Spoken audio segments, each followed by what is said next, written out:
নমস্কার বন্ধুরা, ডেয়ার আপডেটে আপনাদেরকে স্বাগত। বন্ধুরা, আমাকে অনেকে কিন্তু জিএনএম এনএম ফর্ম ফিল আপের বিষয়ে জানতে চেয়েছো। আমি একটা ভিডিও তৈরি করেছি এবং বিভিন্ন রকমের প্রশ্ন আমাকে ফোন করে করা হচ্ছে এবং বিভিন্ন জিনিস জানতে চাওয়া হচ্ছে। এই ধরুন, কমেন্ট করা হচ্ছে, বলা হচ্ছে জানার জন্য যে কত বছর থেকে ওই ফর্ম ফিল আপটা করা যাবে, কত বছর শেষ বয়স এবং কি পাস করতে হবে, কত নাম্বার লাগবে, কতগুলো সিট সংখ্যা রয়েছে, এই বিষয়গুলো প্রশ্ন। তো বন্ধুরা, সেরকমই একটি আমি প্রতিবেদন নিয়ে উপস্থিত হয়েছি, যেখান থেকে আপনারা এই সমস্ত প্রশ্নের, আপনাদের যত রকম প্রশ্ন আছে মনে, সমস্ত প্রশ্নের উত্তর কিন্তু পেয়ে যাবেন। চলুন তো বন্ধুরা, আমি সেই প্রতিবেদনটা উপস্থাপন করছি। তো দেখে বুঝতে পারছেন, আমি একটা করে লাইন পড়ে পড়ে আপনি জানাচ্ছি। দেখুন, এখানে লেখা রয়েছে নার্সিং এএনএম জিএনএম কোর্সে 10,000 ছেলে মেয়ের ভর্তি।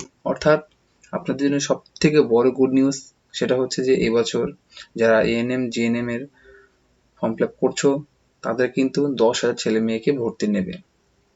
আচ্ছা, এবার হচ্ছে বিষয়টা হচ্ছে, দেখুন এখানে রয়েছে পশ্চিমবঙ্গ সরকারের স্বাস্থ্য ও পরিকল্পনা দপ্তরের বিভাগের অধীন রাজ্যে বিভিন্ন নার্সিং ট্রেনিং স্কুলে প্রায় 10,000 সিটে auxiliary nursing and midwifery ANM ও general nursing and midwifery GNM এর কোর্সের ভর্তির এন্ট্রান্স পরীক্ষা দরখাস্ত নেওয়া শুরু হয়েছে। এই এন্ট্রান্স টেস্টে সফল হওয়া মেধা তালিকা তৈরি হবে। তারপরে কাউন্সেলিং এর মাধ্যমে সরকারি বেসরকারি কলেজের ভর্তির সুযোগ পাবেন। প্রার্থী বাছাই করবে পশ্চিমবঙ্গ জয়েন্ট এন্ট্রান্স বোর্ড। কোন কোর্সে কেমন কি সেটা কিন্তু এর পরের প্রতিবেদনে পাবেন। এবার বিষয়টা হচ্ছে, এখানে কিছু কিছু প্রশ্ন রয়েছে, সেগুলোর প্রশ্নের উত্তরগুলো আমি আগে দিয়ে নিই। এখানে বলেছে নার্সিং ট্রেনিং স্কুলে প্রায় 10,000 সিটে এএনএম এবং জিএনএম এর যে পরীক্ষাটা নেওয়া হবে, এন্ট্রান্স পরীক্ষাটা, সেটার কিন্তু একটা মেধা তালিকা তৈরি হবে। এখানে কিন্তু বলা হয়েছে যে এএনএম এবং জিএনএম দুটো মিলিয়ে প্রায় 10,000 ছেলে মেয়ে ভর্তি হতে পারবে। কিভাবে হবে এটা আপনারা জানেন যে প্রথমে ফর্ম ফিল আপ করতে হয়, তারপরে অ্যাডমিট কার্ড বের হয়, তারপরে কিন্তু পরীক্ষাটা দিতে হয়। সেখানে কিন্তু র্যাঙ্ক অনুযায়ী কি হয়, একটা কাউন্সেলিং হয়। সেই কাউন্সেলিং কিন্তু দুটো ভাগ থাকে, একটা হচ্ছে গভর্নমেন্ট, একটা হচ্ছে প্রাইভেট।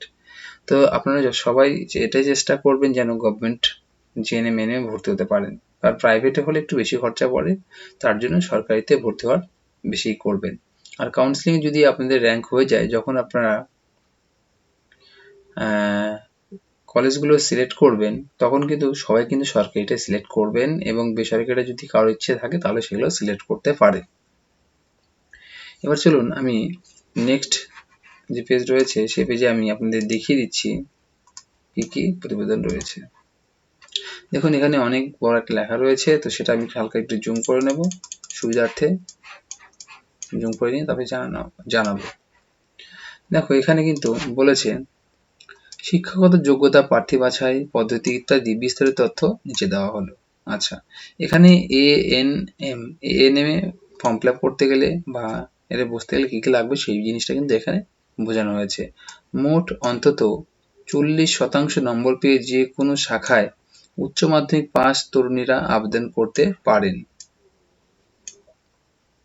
অর্থাৎ এটাতে কিন্তু একটা পরিষ্কার বিষয়, সেটা হচ্ছে যে অনেকে হয়তো জেনে থাকবেন বা অনেকে জানেন না, সেটা হচ্ছে যে এএনএম শুধুমাত্র কিন্তু মেয়েরা অ্যাপ্লাই করতে পারে। এখানে পরিষ্কার ভাষায় বলা হয়েছে মোট অন্তত 40% নম্বর নিয়ে উচ্চ মাধ্যমিক পাস তরুণীরা অর্থাৎ মেয়েরা আবেদন করতে পারবে।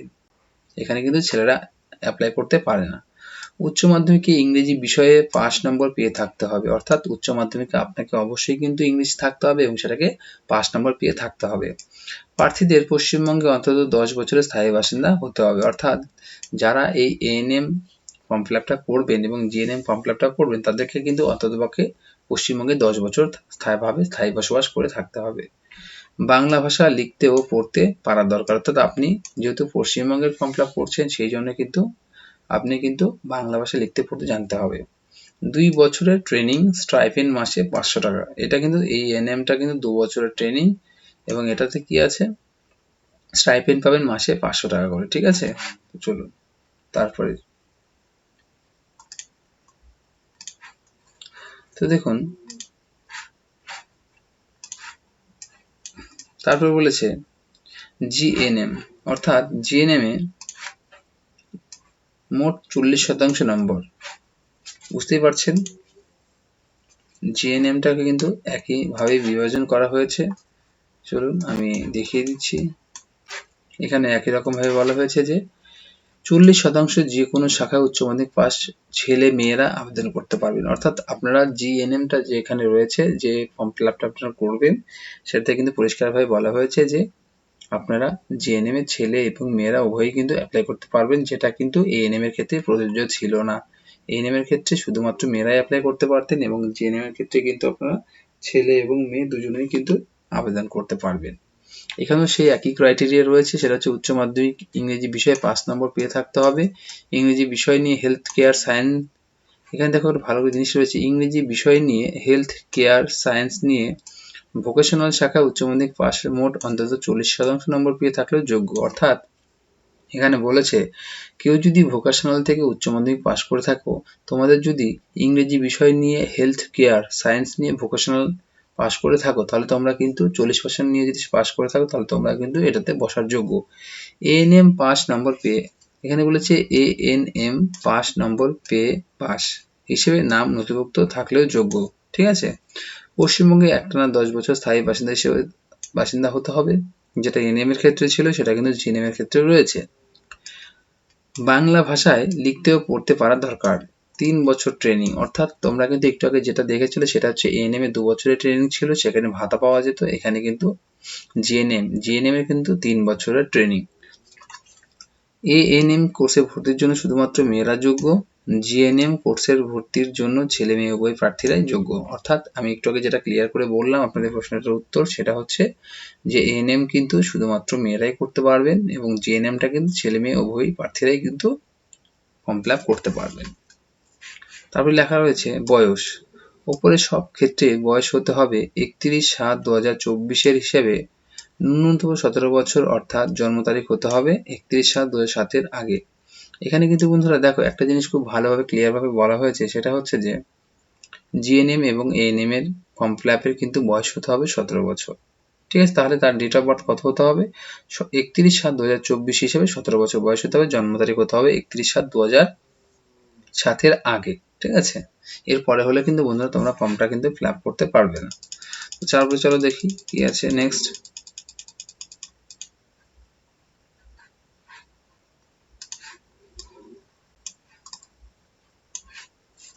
তো তারপরে দেখো এখানে বলেছে ঊর্ধ্বতম বয়সের কোনো কারাকারি নেই। এই প্রশ্নটা কিন্তু প্রচুর লোক আমাকে কমেন্ট করেছো এবং মেসেজ করেছো, ফোন করেছো যে জিএনএম এবং এএনএম বসার শেষ বয়স কত।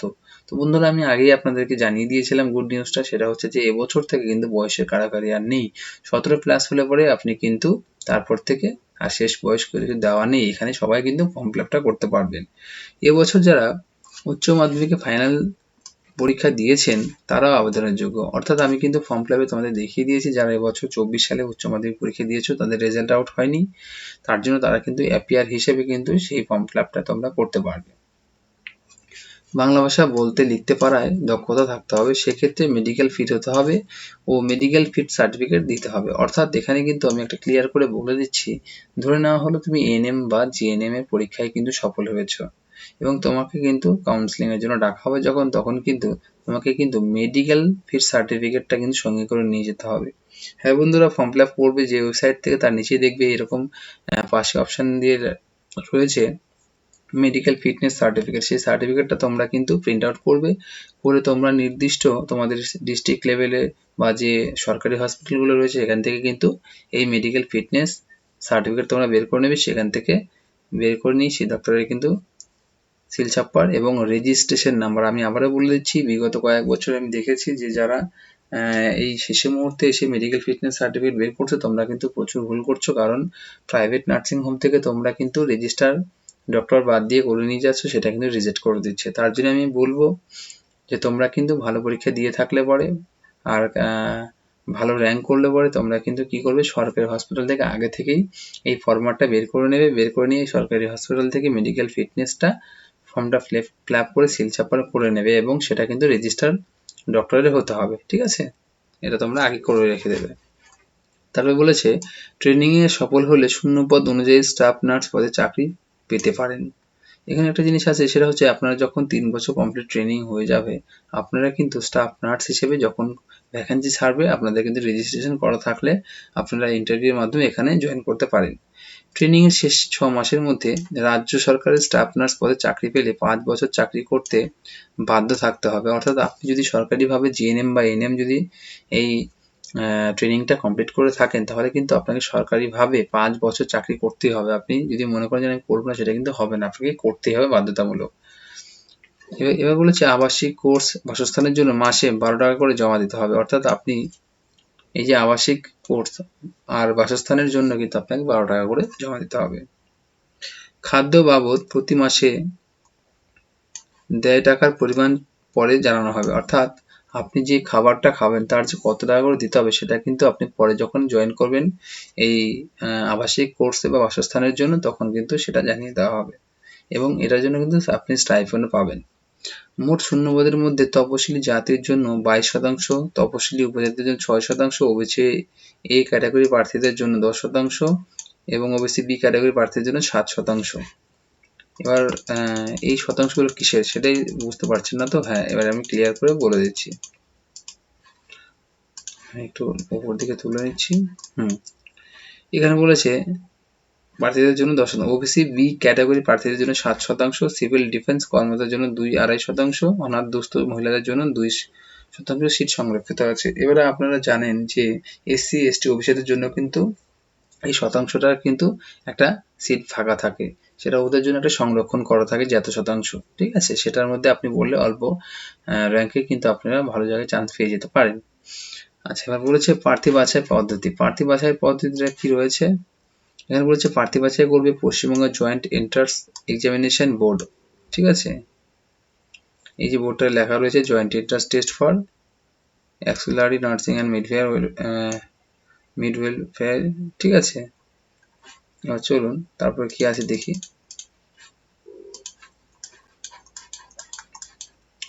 এখানে বলেছে যে এই পরীক্ষা হবে 14ই জুলাই। আপনারা আগে জানেন, আমি আগে জানিয়ে দিয়েছি, ফর্ম ফিল আপের আগে কিন্তু এই ডেটটা জানিয়ে দিয়েছিল বোর্ডের তরফ থেকে যে 14ই জুলাই কিন্তু বেলা 12টা থেকে 1:30 পর্যন্ত পরীক্ষা হবে এইসব কেন্দ্রে। সেন্ট্রাল কলকাতা, উত্তর কলকাতা, সল্টলেক, নিউ টাউন। এখানে একটা জিনিস বলে রাখা ভালো, সেটা হচ্ছে তোমরা যখন ফর্ম ফিল আপটা করছো, এখানে কিন্তু সিলেক্ট করার অপশন অবশ্যই দেবে। কোথায় কোথায় আপনি ফর্ম ফিল আপ করে মানে পরীক্ষাটা দিতে চান, সেটা কিন্তু আপনি সিলেক্ট করে নেবেন।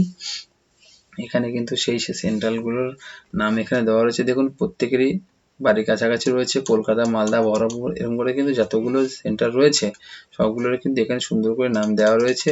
আপনারা এখান থেকে দেখেও ফর্ম ফিল আপটা করতে পারবেন আপনার বাড়ির কাছে কোথায় রয়েছে, ঠিক আছে? আমি সেই এগুলো বলছি না, কোথায় কোথায় সেন্টার রয়েছে আপনারা একটু দেখে নেবেন। আমি কিন্তু পরের বিষয়ে চলে যাচ্ছি। এই পরীক্ষায় 115 নম্বরের 100টি প্রশ্ন হবে এইসব বিষয়ে: লাইফ সায়েন্স, চলুন আরো দেখিয়ে দিচ্ছি আমি। এখানে দেখুন, তারপর লেখা রয়েছে নবম ও দশম লেভেল পর্যন্ত 50 নম্বরের 40টি প্রশ্ন থাকবে। ক্যাটাগরি এ থাকবে 30টি প্রশ্ন, প্রতিটি প্রশ্নের নম্বর থাকবে 1 নম্বর। নেগেটিভ মার্কিং আছে। 4টি প্রশ্নের ভুল উত্তরের জন্য 1 নম্বর কাটা হবে। আমি আগেই বলেছি যে বন্ধুরা, এটাতে কিন্তু যেটা কোশ্চেনটা আমরা সঠিক জানবে সেটাই করে আসবে, নাহলে ছেড়ে দেবে, ঠিক আছে? এখানে নেগেটিভ মার্ক আছে, 4টি প্রশ্নের জন্য 1টি নাম্বার কাটা যাবে।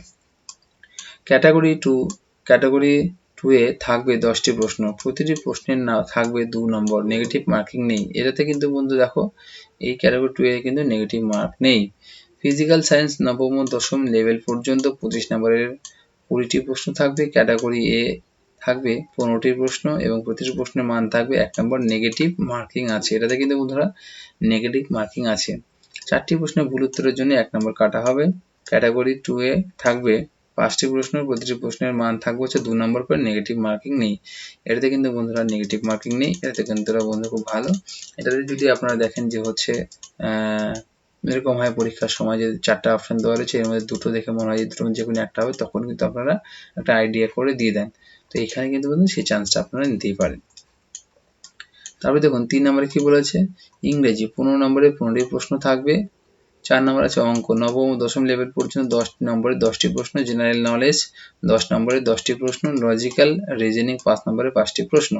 সময় থাকবে 1.5 ঘন্টা। প্রশ্ন হবে ইংরেজি ও বাংলা ভাষায়। এখানে একটা বড় ইম্পর্টেন্ট, অনেকে প্রশ্ন আমাকে করেছিলেন যে প্রশ্নটা কি টাইপের হবে। প্রশ্ন কিন্তু বাংলা এবং ইংরেজি দুই টাইপেরই হয়ে থাকে। আপনার বাংলা মিডিয়াম হলে বাংলা মিডিয়ামেই প্রশ্ন পাবেন এবং ইংলিশ মিডিয়ামে থাকলে ইংলিশ মিডিয়ামে প্রশ্ন পাবেন। অর্থাৎ একটা কোশ্চেন পেপারে বাংলা এবং ইংলিশ দুটোই কোশ্চেন থাকবে, যেটা আপনাদের সুবিধা সেটা দেখে আপনারা অ্যান্সার করতে পারেন, ইংরেজি ও লজিক্যাল রিজনিং ছাড়া। ঠিক আছে, ইংলিশে তোমরা জানো বাংলায় কোশ্চেন হয় না, সেটা ইংলিশে হবে, এবং রিজনিংটাও কিন্তু ইংলিশেই কোশ্চেন হয়। উত্তর দিতে হবে ওএমআর শিটে। এন্ট্রান্স টেস্টে পাওয়া নম্বর দেখে চূড়ান্ত মেধা তালিকা তৈরি করা হবে।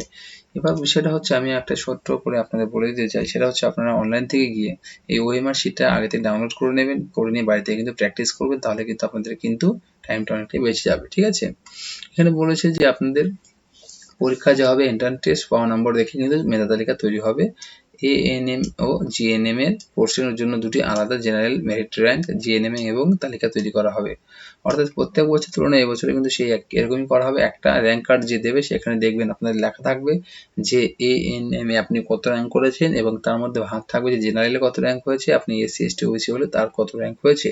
সেম টু সেম কিন্তু জিএনএম এর ক্ষেত্রেও তাই, জিএনএম এর ক্ষেত্রেও সেটাই হবে। সেটা হচ্ছে যে আপনি জেনারেলে কত র্যাঙ্ক করেছেন আর আপনার কাস্ট অনুযায়ী আপনি কত র্যাঙ্ক করেছেন।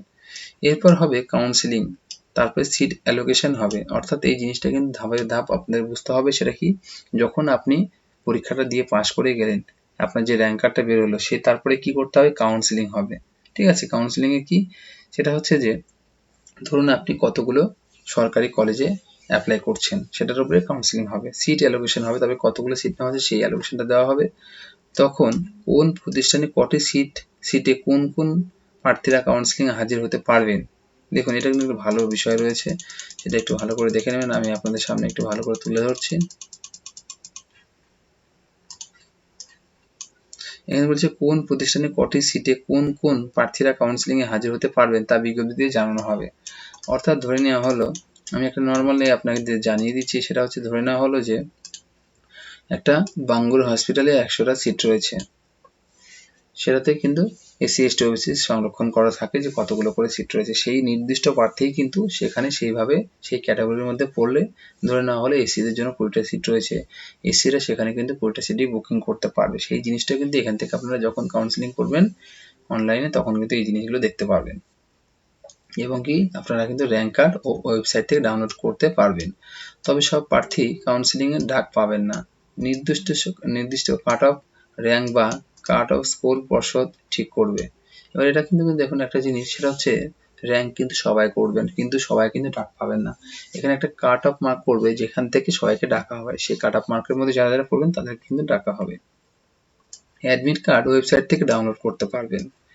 যখন পরীক্ষার ডেট দিয়ে দিয়েছে, আমি বলে দিয়েছি 14ই জুলাই, ঠিক তার আর 10 দিন আগে কিন্তু আপনারা ওয়েবসাইট থেকে অ্যাডমিট কার্ড আপনারা ডাউনলোড করে নিতে পারবেন। এখানে একটা জিনিস দরখাস্ত করার পদ্ধতি দিয়ে দিয়েছে, দরখাস্ত করবেন অনলাইনে 22 এপ্রিলের মধ্যে। এই ওয়েবসাইটে গিয়ে আপনারা যারা যারা এখনো জানেন না, তারা কিন্তু এই ওয়েবসাইটে লিখে নিতে পারেন। এই ওয়েবসাইট rooyese wbjeev.in, একটা রয়েছে www.wbjeev.nic.in। এই জন্য কি করতে হবে, একটা বৈধ মেল আইডি থাকতে হবে। দরখাস্ত করার নিচে এইসব প্রমাণপত্র স্ক্যান করে নেবেন। পাসপোর্টের ছবি আছে 10 থেকে 200 কেবির মধ্যে, এবং সিগনেচার 4 থেকে 32 কেবির মধ্যে। স্ক্যান করবেন জেপিজি বা জেপিজি ফরম্যাটে। তারপরে কি বলেছে দেখুন, তারপরে বলেছে যে উপরের ওয়েবসাইটে গিয়ে কিন্তু আপনি কি করে রেজিস্ট্রেশন করলে,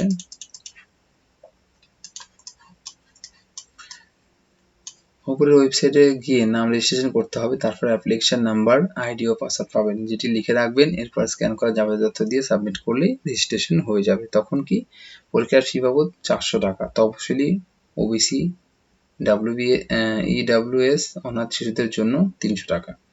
এটা আপনি বিভিন্ন রকম টাকা, নেট ব্যাংকিং, ক্রেডিট কার্ড, এগুলোর মাধ্যমে টাকাটা দিতে পারবেন। ঠিক আছে, যাই হোক, এই ছিল একটা প্রতিবেদন, সেটা হচ্ছে আপনারা দেখে বুঝতে পারছেন। এখানে আমি আরেকবার মৌখিকভাবে বলে দিচ্ছি, সেটা হচ্ছে যে আপনারা বিভিন্ন প্রশ্ন করেছিলেন, তার উত্তরগুলো পেয়ে গেলেন, এবং শেষে এটাই বলতে চাই আমি, আপনারা ভালো করে পড়াশোনা করুন, প্রিপারেশন করুন, করার পরে আপনার পরীক্ষা দিন, ভালো র্যাঙ্ক করুন। আর যে মেডিকেল যে সার্টিফিকেটটা ওয়েবসাইটে আপলোড করা রয়েছে, সেটা দিয়ে আপনারা কিন্তু পরীক্ষা ভালো হয়ে গেলে পরে সরকারি হসপিটাল থেকে মেডিকেলটা করিয়ে রেখে দেবেন। যখনই আপনাদের ডাক পড়বে তখন কিন্তু আপনারা কিন্তু কাউন্সিলিং করে নিয়ে সেই সব ডকুমেন্টসগুলো কিন্তু সাবমিট করতে হবে। তো আশা করছি আমার এই ভিডিওটি ভালো লেগেছে আপনাদের। আমাদের ভালো লাগলে পরে কিন্তু অবশ্যই কী করতে হবে বন্ধুরা, আমার চ্যানেলটিকে সাবস্ক্রাইব করতে হবে, লাইক শেয়ার কমেন্ট করতে হবে। অনেক ধন্যবাদ বন্ধুরা।